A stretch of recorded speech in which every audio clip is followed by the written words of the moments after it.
Hello students, welcome once again in the video of statistics by Maruti Motherland School online education.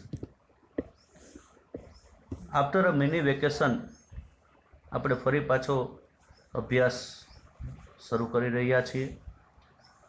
આંકડાશાસ્ત્ર ભાગ 1 chapter 1 સૂચકાંક ચાલી રહ્યું હતું.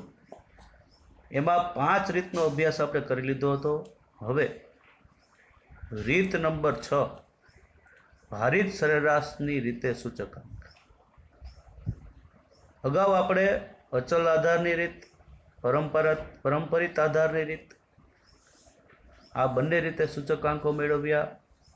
અચલ આધારની રીતના સૂચકાંકોનું પરંપરિત આધારની રીતના સૂચકાંકોમાં ફેરફાર, પરિવર્તન એ જોયું. ત્યારબાદ પરંપરિત આધારના સૂચકાંકોનું અચલ આધારમાં પરિવર્તન જોયું અને એક અગત્યનો દાખલો મેં તમને સમજાવ્યો હતો.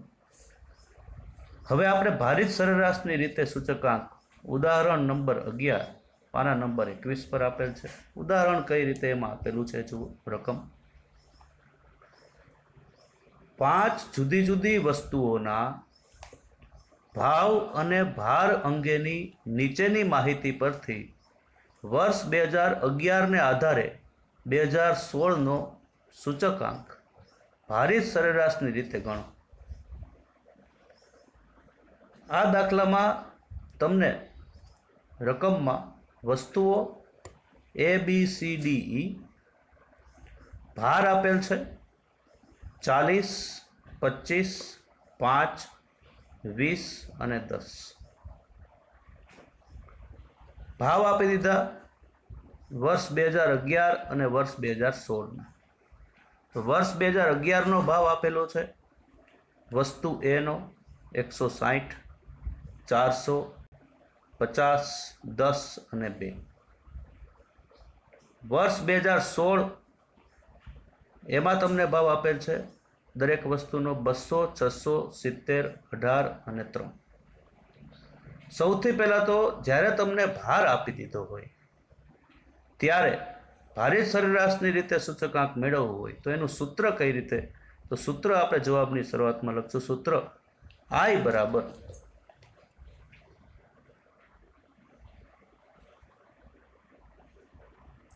Sigma IW. તો સૂત્ર લખીશું. સૂત્ર સિગ્મા IW છેદમાં સિગ્મા W. આ સૂત્રનો ઉપયોગ આપણે કરીશું. હવે જવાબમાં આપણે જે કોલમો બનાવવાની છે એ ટોટલ તમારે 6 કોલમ અહીંયા બનશે.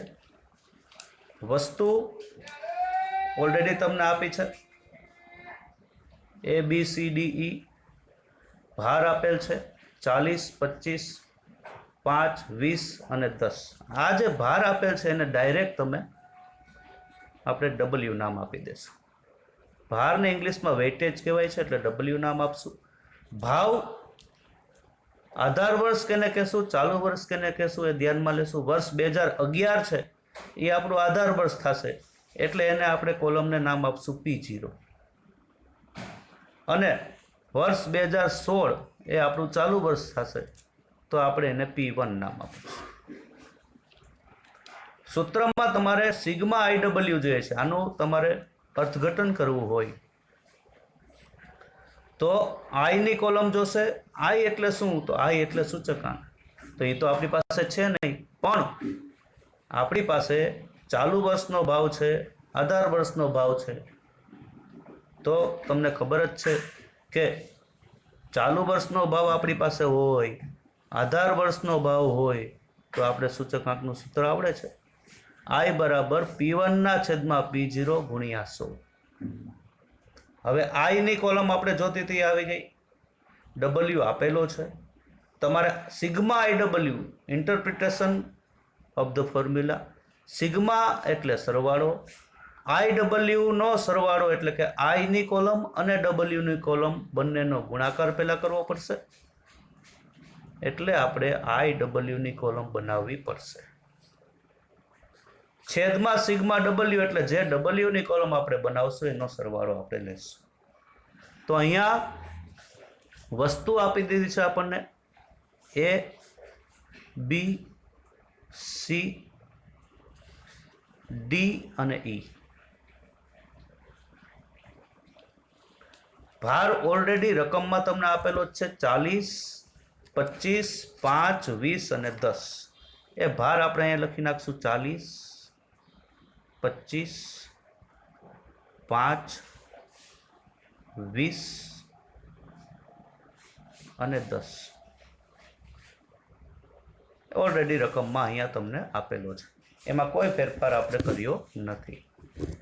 હવે વાત આવે છે P0ની કોલમ બનાવી આપણે એમાં. તો P0ની કોલમ એટલે આધાર વર્ષના ભાવ, આધાર વર્ષ 2011.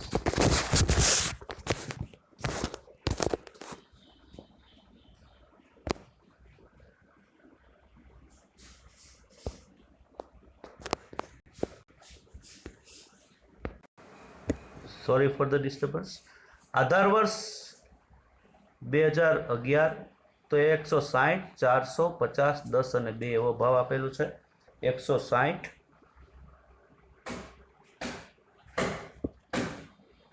450, 10 અને 2. ચાલુ વર્ષના ભાવ તમને આપેલા છે, જોઈ શકો છો. 2016માં 200, 670, 18, 3. તો એ લખશું 200, 670, 18 અને 3. તો P1ની કોલમ, P0ની કોલમ કોને કહેવાની એ આપણે જોઈ લીધી. હવે આઈની કોલમ કઈ રીતે બનાવશું? તો આઈ બરાબર P1 છેદમાં P0 ગુણ્યા 100. તો અહીંયા વસ્તુ એ માટે આપણે P1 શું છે? તો 200 ભાગ્યા P0 160 ગુણ્યા 100 એટલે આપણો પ્રથમ આઈ પહેલો સૂચકાંક આપણને મળશે. તો એ કરીએ 200 ભાગ્યા 160 ગુણ્યા 100, 200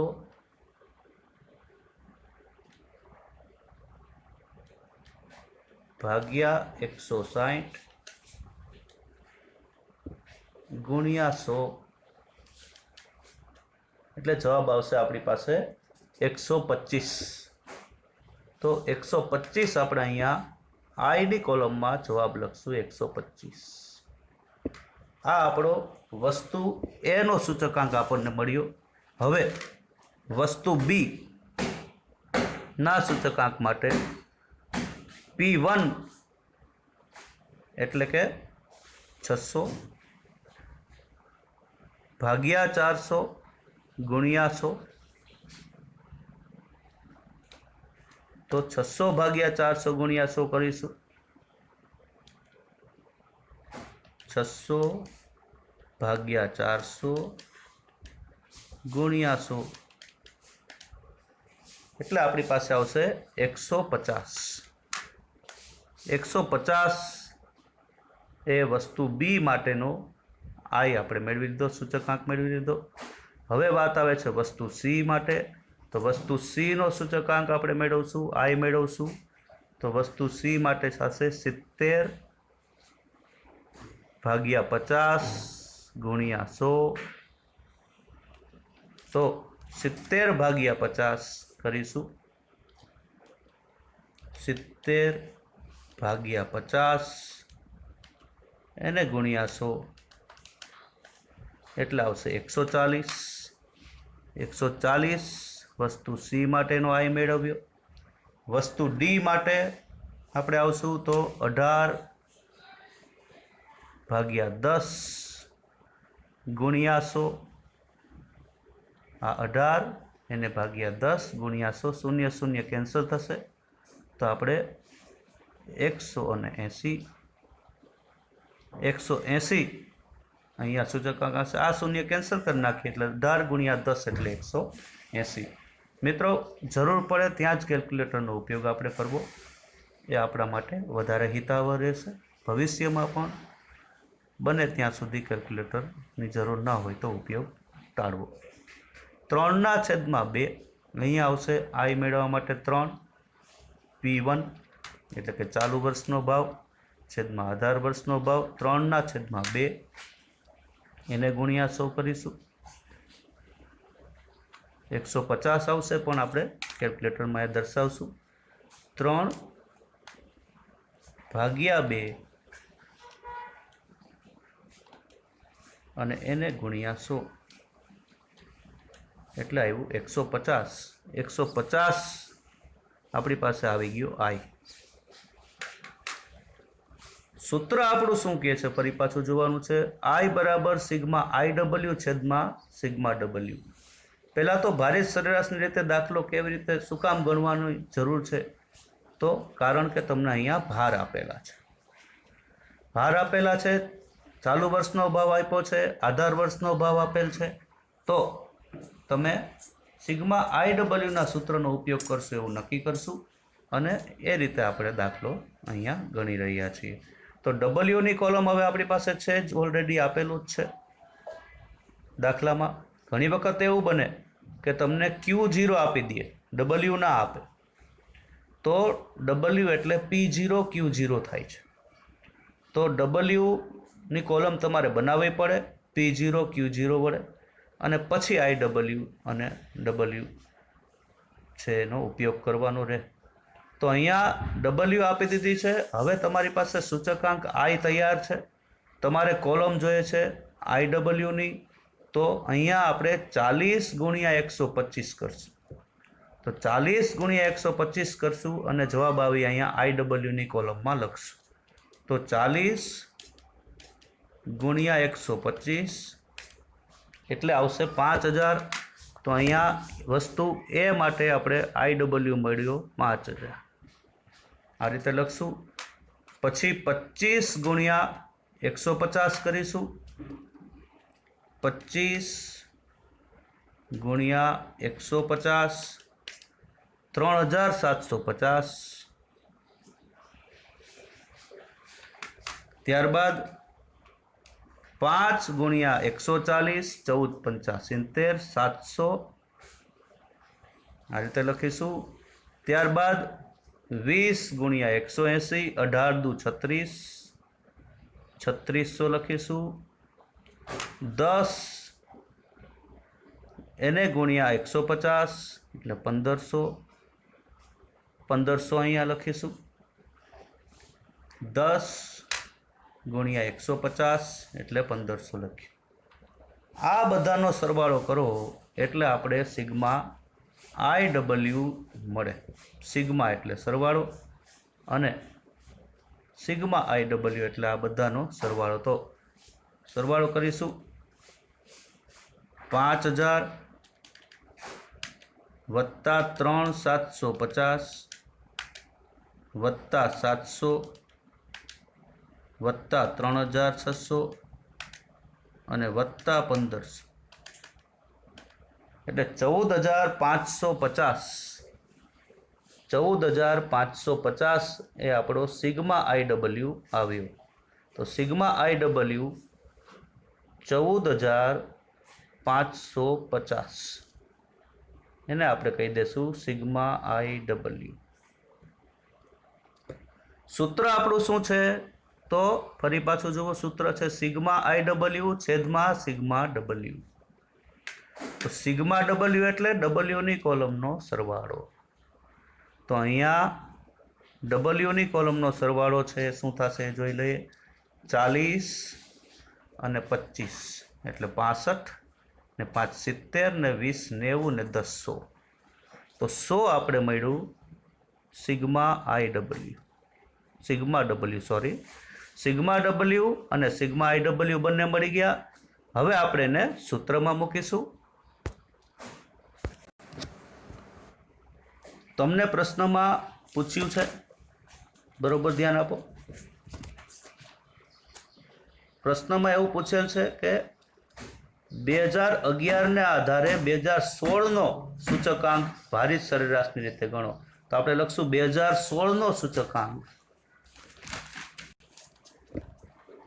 2016 નો સૂચકાંક I બરાબર સિગ્મા IW છેદમાં સિગ્મા W. તો અહીંયા સિગ્મા IW એટલે ઓલરેડી આપણે મેળવેલો જ છે. સિગ્મા IW એટલે 14,550 અને એના છેદમાં સિગ્મા W એટલે 100. સિગ્મા W એટલે W ની કોલમનો સરવાળો. IW એટલે I અને W બંનેના ગુણોકાર અને એનો સરવાળો. તો 14,550 ભાગ્યા 100 આ રીતે લખશું. તો સિગ્મા IW એટલે 14,550 છેદમાં 100.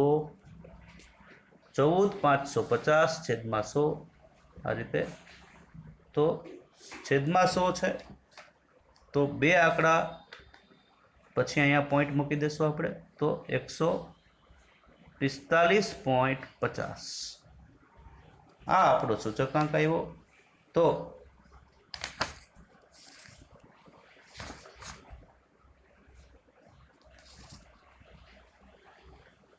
$145.50 આપણને મેળવવાનું કીધું હતું. હવે તમને ધારો કે આમાં એમ પૂછે કે ટકાવારી વધારો કેટલો થયો, તો આપણે શું કરશું? 145.50 માંથી 100 બાદ કરીશું.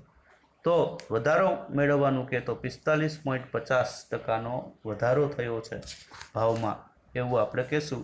પણ અહીંયા આપણે એવો કોઈ પ્રશ્ન પૂછેલ નથી, તેથી અહીંયા આપણો આ જવાબ થશે.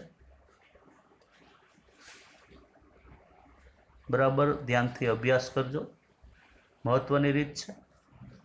આગળના વિડીયોમાં આગળનું ઉદાહરણનો અભ્યાસ કરીશું. સ્ટે હોમ સ્ટે સેફ ના સૂત્રને વળગી રહો. Thank you very much.